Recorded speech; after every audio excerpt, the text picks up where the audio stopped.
तो कैसे हो दोस्तों, आई होप आप सब अच्छे होंगे। तो आज मैं बात करता हूँ एयर डिस्ट्रीब्यूशन सिस्टम की। तो factor to be consider in air distribution system.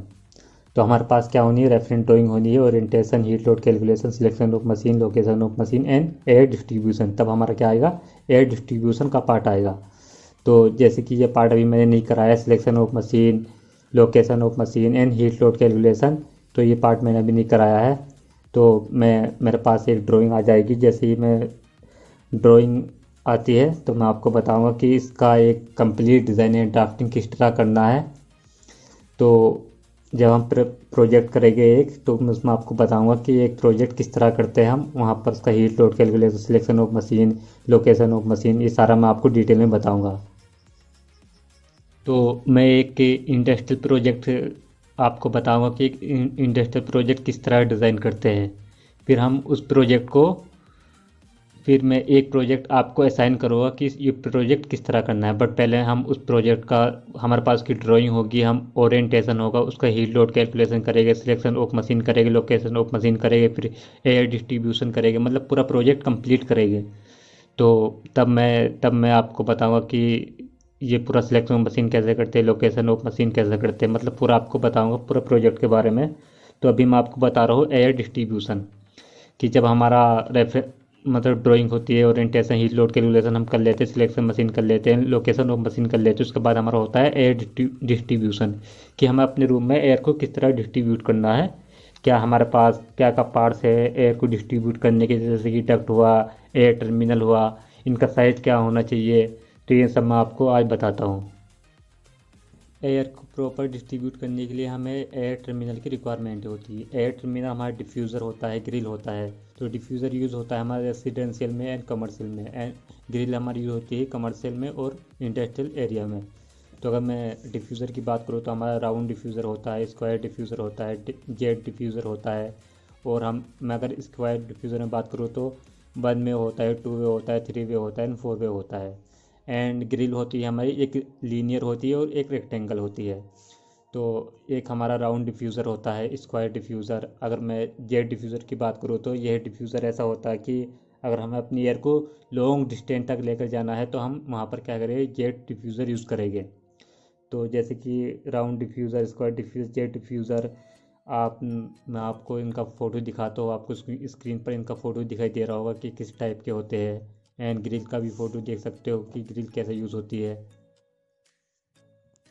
ये बात करता हूँ कि हमारा जो ये डिफ्यूज़र है, round, square, jet diffuser, 2 way, 3 way, grille, तो मतलब इनका साइज़ क्या होना है according to C F M, मतलब हमारा सी एफ एम की क्वान्टिटी कितना है, उसका एरिया कितना है, तो उसका साइज़ क्या रहेगा। हमारे राउंड स्क्वायर का डक्ट, मतलब राउंड डिफ्यूज़र का स्क्वायर का साइज़ क्या रहेगा, हम किस तरह करते हैं। तो हमारे पास एक स्टैंडर्ड होता है जो हम according to C F M इसका साइज़ सिलेक्शन करते हैं, डिफ्यूज़र का क्या साइज़ रहेगा। तो मैं आपको दिखाता हूँ वो हम किस तरह इसका जो है साइज सिलेक्शन करते हैं। ठीक है, selection diffuser size according to C F M.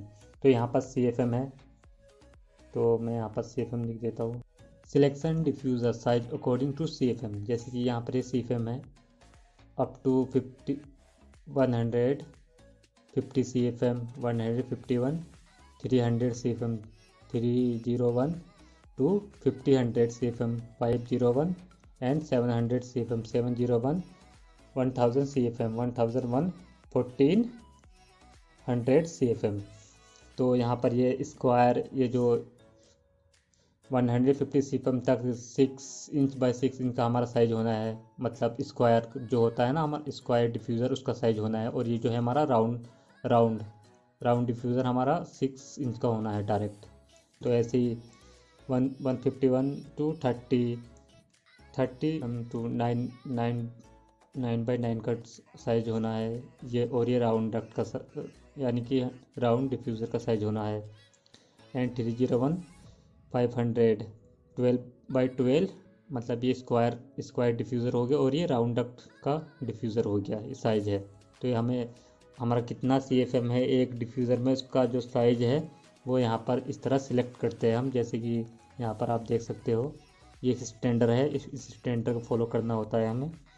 तो इन्हें आप जो है याद कर सकते हो कि हमारा इतना सीफएम है तो हमारा इतना स्क्वायर डिफ्यूज़र लगेगा इतना साइज़ का, और इतना राउंड डिफ्यूज़र लगेगा इतना साइज़ का, according to selection diffuser size according to CFM. मतलब सीएफएम के बेस पे हम इसका डिफ्यूज़र का सिलेक्शन करते हैं साइज का। तो डिफ्यूज़र का साइज क्या रहेगा, supply air diffuser, return air diffuser, यानी कि जितना सप्लाई का साइज होगा डिफ्यूज़र का उतना ही रिटर्न डिफ्यूज़र का साइज होगा, दोनों सेम होते हैं। तो अब मैं जैसे कि डिफ्यूज़र है तो अब मैं ग्रिल का साइज बताता हूँ कि ग्रिल का साइज क्या होता है। यहाँ पर जैसे selection grille size according to CFM, तो ये सीएफएम है 50 to 150, 151, 350, 301, 500, 600, तो ये 1200 तक है। तो यहाँ पर जो है 10 तो इसकी विड्थ होनी है और 6 इंच होनी है उसकी हाइट, तो 10/6। एंड तो यहाँ पर अगर 151 to 351 का अगर हमें सिलेक्ट करना, मतलब 300 का हमें सिलेक्ट करना है 151 से 300 तक का, तो 20 इंच बाई 6 इंच, यानी कि 20 जो है इसकी विड्थ रहेगी और ये इसकी हाइट रहेगी। अगर हमें ये सिलेक्ट नहीं करना तो हम 16 इंच बाई 8 इंच सिलेक्ट कर सकते हैं। तो ये क्या है हमारा, ये तो हमारा विड्थ और ये है हाइट, ये विड्थ है या हाइट है। तो इन दोनों में से हम कोई भी जितना भी हमारा एरिया की रिक्वायरमेंट है वहाँ पर, तो वो साइज जो है हम यहाँ पर सिलेक्ट कर सकते हैं अकॉर्डिंग टू सीएफएम। 48/6 इंच, 36/8, तो ये दो साइज है, या तो ये सिलेक्ट कर लो या ये सिलेक्ट कर लो। इनमें से हम कोई से भी साइज ग्रिल का सिलेक्ट कर सकते हैं अकॉर्डिंग टू सीएफएम। बट हमें देखना होगा कि हमारा पर ग्रिल में कितना सीएफएम है, उसके अकॉर्डिंग हमें यहाँ पर क्या करना होगा, साइज सिलेक्ट करना होगा। Supply air grill, return air grill. बात करता हूँ मैं टाइप ऑफ फॉल सीलिंग की, जैसे कि फ्लैट फॉल सीलिंग है, या यहाँ पर ग्रिड फॉल सीलिंग है, और ये स्टेप फॉल सीलिंग है। तो मैं बात करता हूँ फ्लैट फॉल सीलिंग की।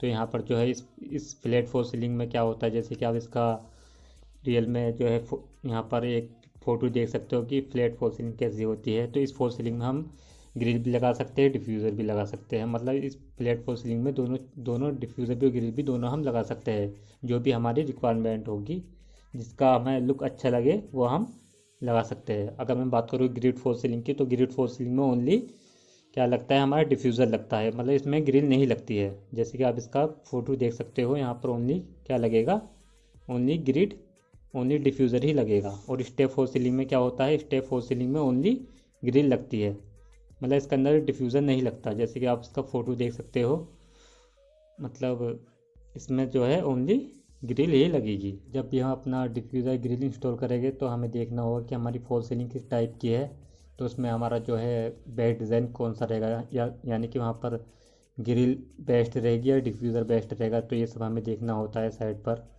कि हमारी ग्रिल किस टाइप, हमारी फॉल सीलिंग किस टाइप की है, किस तरह अच्छा लुक आएगा।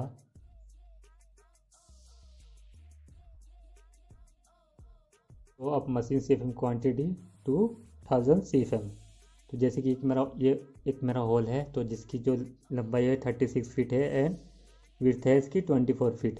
तो एक ये हॉल है, तो मैं इसका हीट लोड कैलकुलेशन कर चुका हूँ। उसका हीट लोड कैलकुलेशन जो आया है 2000 सीएफएम आया है। अब यहाँ पर मुझे अपना डक्ट जो है उसमें जो मेरी एयर डिस्ट्रीब्यूट होगी, एयर टर्मिनल, उसे लगाना है कि वो उनका साइज क्या रहेगा और वे कितने लगेगी इस एरिया में। सप्लाई डिफ्यूज़र कितने लगेगी, रिटर्न डिफ्यूज़र कितने लगेंगे, या फिर ग्रिल कितनी लगेगी, ये सब मुझे क्या है यहाँ पर कैलकुलेट करना है। तो जैसे कि मैं आपको बता चुका हूँ कि supply diffuser, return diffuser size और supply grill and return grill के बारे में मैं आपको बता चुका हूँ कि अगर इतना हमारा सीएफएम है तो हमारे इतने साइज का क्या लगेगा, डिफ्यूज़र लगेगा और ग्रिल लगेगी। तो अब देखो, जैसे कि ये यहाँ पर एक डिफ्यूज़र है, तो डिफ्यूज़र क्या करता है, एक डिफ्यूज़र 6 फीट तक एयर को डिलीवर करता है, मतलब एयर को थ्रो करता है, 6 फीट डिस्टेंस तक एयर को प्रॉपर डिस्ट्रीब्यूट करता है एक डिफ्यूज़र।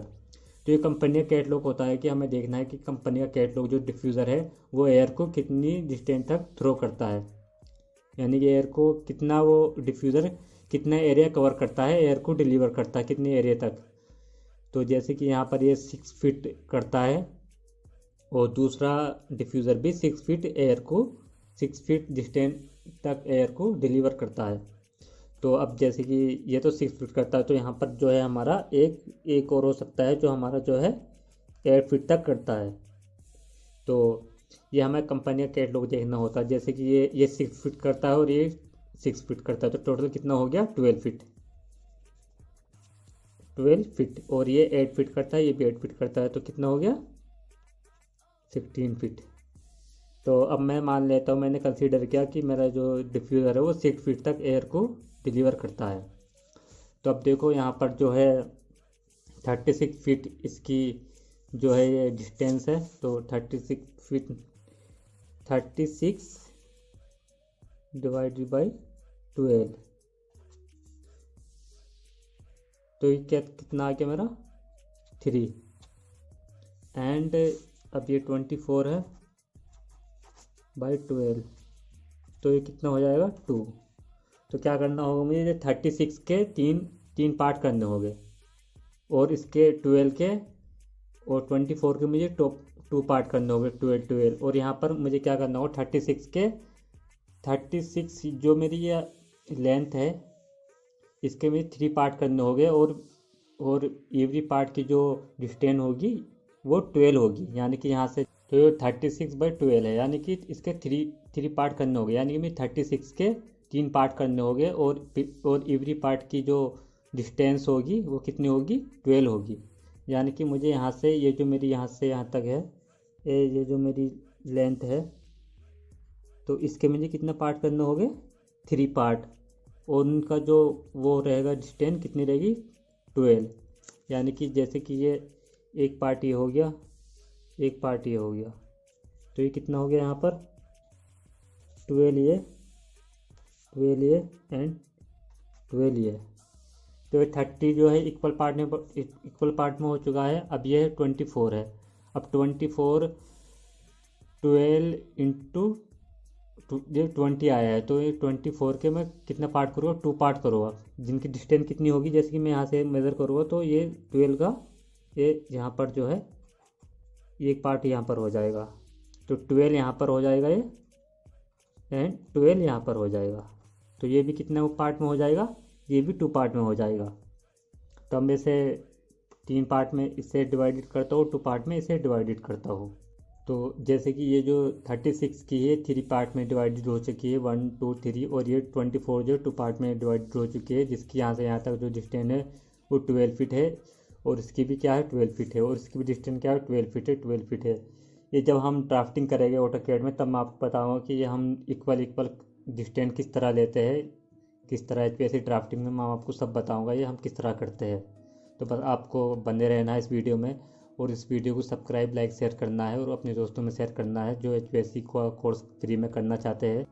अगर इस चैनल को सब्सक्राइब शेयर करेंगे तो मुझे मोटिवेट मिलेगा, ताकि मैं और वीडियो बना सकूँ आपके लिए। तो अब ये जो है, अब ये हमने इतना काम करने के बाद क्या करना होगा हमें यहाँ पर, अब मुझे यहाँ पर क्या करना है, डिफ्यूज़र अपना प्लेस करना है इन 6 एरिया में, 1 2 3 6 एरिया में क्या है डिफ्यूज़र मुझे डिफ्यूज़र लगाना है। तो मैं कैसे लगाऊंगा यहाँ पर, तो मुझे यहाँ पर जैसे कि यहाँ पर मिडिल में डिफ्यूज़र लगाना है, तो मैं कैसे लगाऊंगा, तो यहाँ पर मैं लाइन ड्रॉ करूँगा, डायगोनल लाइन, एक लाइन ये करी, एंड एक लाइन ये करी। तो यहाँ पर क्या है, ये मिडिल पॉइंट मुझे मिल चुका है यहाँ पर। तो यहाँ पर मैं क्या है अपना सप्लाई डिफ्यूज़र लगा दूँगा इस तरह से। तो मैं ऐसे ही डिफ्यूज़र इन 3 पार्ट में 6 पार्ट में लगा दूँगा। यहाँ पर जो मैंने ये डायगोनल लाइन जो है ड्रॉ करी है, यहाँ पर जैसे ये डिफ्यूज़र मैंने यहाँ पर इंस्टॉल किया है, तो यहाँ पर मुझे मिडिल पॉइंट मिल चुका है, और यहाँ पर मैंने डिफ्यूज़र क्या है मार्किंग कर दिया है। तो जैसे कि यहाँ पर ये मिडिल पॉइंट पे यहाँ पर है डायगोनल लाइन से क्या होता है कि मुझे मिडिल पॉइंट मिल जाता है। ये हम ऑटोकैड एचपीएससी ड्राफ्टिंग में भी इसी तरह करेंगे। तो अब जैसे कि मुझे ये बनाना है यहाँ पर, तो मैं इसका मिडिल पॉइंट में एक डिफ्यूज़र यहाँ बना देता हूँ, एक यहाँ पर एंड एक यहाँ पर। तो मैंने सारे डिफ्यूज़र जो प्लेस कर दिए हैं। तो ये मुझे एक्चुअल साइड जो मेरी रहेगी साइड इंस्टॉलेशन, वहाँ पर भी मुझे क्या है इसी तरह मार्किंग करनी होगी। तो वहाँ पर अगर मेरी ग्रिड फॉल सीलिंग रहेगी तो ग्रिड फॉल सीलिंग तो ग्रिड काउंट करना होगा मुझे। उस हिसाब से, जैसे कि यहाँ पर पूरी 12 वो है, मतलब ग्रिड है फॉल सीलिंग की, तो 6 यहाँ पर, 6 यहाँ पर, 6 के बीच में जो है ये ग्रिड निकाल करके यहाँ पर अपना डिफ्यूज़र लगा दूंगा, और सीलिंग में जो है मेरा डक्ट चलेगा, वहाँ पर मशीन रहेगी। तो ये मुझे एक्चुअल में भी इसी तरह मार्किंग करनी होगी जैसे मैंने अब मार्किंग की है। तो अब मैंने यहाँ पर क्या है अपना जो है ये डिफ्यूज़र प्लेस कर दिए है। तो अब मेरा जो यहाँ पर CFM है, CFM की क्वांटिटी कितनी है 2000, और कितने ये यहाँ पर डिफ्यूज़र है, यानी कि ये 6 डिफ्यूज़र है। तो टोटल मेरा CFM जो है वो कितना है 2000 CFM, और यहाँ पर क्या है कितने मेरे डिफ्यूज़र है, मतलब 6 डिफ्यूज़र है। तो जैसे मैं इसे यहाँ पर इसे डिवाइडेड करो तो कितना आ जाएगा ये 6, यानी कि ये इतना कुछ समथिंग आएगा। ठीक है, तो अब मुझे देखना होगा इतना CFM मेरा आया है, यानी कि ये CFM मेरा आ चुका है। अब इतना मेरा CFM क्वांटिटी के लिए मुझे क्या सिलेक्शन करना होगा, इसका डिफ्यूज़र का साइज़ क्या रहेगा मेरे। तो मैं अपना कैटलॉग देखूँगा, जो मेरा स्टैंडर्ड है डिज़ाइन, उसमें चेक करूँगा कि मैं 333 CFM के लिए कितना मतलब मेरा जो है डिफ्यूज़र साइज़ रिक्वायर है। तो जैसे कि मैं यहाँ पर देखता हूँ, तो यहाँ पर मेरा कितना है 333 CFM मेरा है। तो किसके बीच में आएगा, वो इसके बीच में आएगा, यहाँ पर इनके बीच में जो क्वांटिटी आ रही है। तो यहाँ पर क्या है 12 इंच बाई 12 इंच का मेरा स्क्वायर डिफ्यूज़र है, और राउंड डिफ्यूज़र जो है मेरा 12 इंच है। तो मैं क्या इसका जो साइज़ रहेगा मेरा कितना रहेगा, इसका साइज़ रहेगा मेरा 12 बाई 12 इंच बाई 12 इंच। तो इन और का जितने भी है 6 के 6 डिफ्यूज़र, इनका साइज़ क्या रहेगा 12 बाई 12। तो यहाँ पर ये मैंने इसका इस तरह से मैं क्या है इनका साइज़ मैंने यहाँ पर सिलेक्ट कर लिया है। तो अब जैसे कि मेरे पास ये मशीन है, तो अब इस मशीन से क्या करूँगा, मैं अपने ये जो डक्ट है मेरे इन्हें कनेक्ट करूँगा। तो जैसे कि ये मेरी मशीन है, तो ये मेरा डक्ट जैसे कि यहाँ से गया है, अभी मैं इसका SLD बना रहा हूँ यहाँ पर ये। तो ये मेरा यहाँ पर ये गया है डक्ट, तो ये यहाँ पर आया, इसका एंड कैप हो गया यहाँ पर। तो एक ब्रांच मैंने यहाँ पर कनेक्ट करी है डक्ट की, और एक ब्रांच इस डिफ्यूज़र से कनेक्ट कर दी है। तो अब ऐसे ही मैं इस ब्रांच को यहाँ से कनेक्ट कर दूँगा, और यहाँ पर ये कनेक्ट कर दिया इस ब्रांच को। तो ऐसे ही इस ब्रांच को कनेक्ट करना है। तो क्या है ये जो है सप्लाई डिफ्यूज़र जो है मैंने यहाँ पर कनेक्ट कर दिया है। तब मुझे क्या करना है यहाँ पर, अब मुझे यहाँ पर रिटर्न डिफ्यूज़र भी लगाना है, क्योंकि मेरी मशीन बाहर है। तो मुझे सप्लाई डक्ट जैसे मैं लेकर गए हो, ऐसे ही मुझे रिटर्न डक्ट लेकर जाना है। अगर मेरी मशीन अंदर होती फॉल सीलिंग में, तो फिर मुझे क्या होता कि मैं वहाँ पर फॉल सीलिंग में अपना रिटर्न डिफ्यूज़र लगा देता, वहाँ से ही वो मशीन वहाँ से रिटर्न ले लेती एयर को, और फिर वहाँ पर डिलीवर कर देती, सक करती, फिर डिस्चार्ज कर देती। बट इस केस में क्या है, मेरी मशीन बाहर है, मतलब जो मेरा कूलिंग एरिया है, तो वहाँ पर क्या है कंडीशन स्पेस, वहाँ से जो मेरी मशीन बाहर है। सपोज़ करिए मेरी मशीन जो है रूफ पर है, तो यहाँ से मैं सप्लाई डक्ट ले गया। अब मुझे यहाँ से क्या करना होगा, जैसे कि यहाँ पर ये सप्लाई है, सप्लाई डिफ्यूज़र, तो मुझे यहाँ पर क्या करना होगा, रिटर्न डिफ्यूज़र भी प्लेस करना होगा। तो अब रिटर्न डिफ्यूज़र में कहीं पर भी प्लेस कर सकता हूँ, जैसे कि मैं रिटर्न डक्ट है यहाँ पर ये मेरा, तो जैसे कि मेरा यहाँ पर ये रिटर्न डक्ट है, ये मेरा रिटर्न डक्ट आया है यहाँ पर, और यहाँ पर एक रिटर्न डक्ट यहाँ पर है।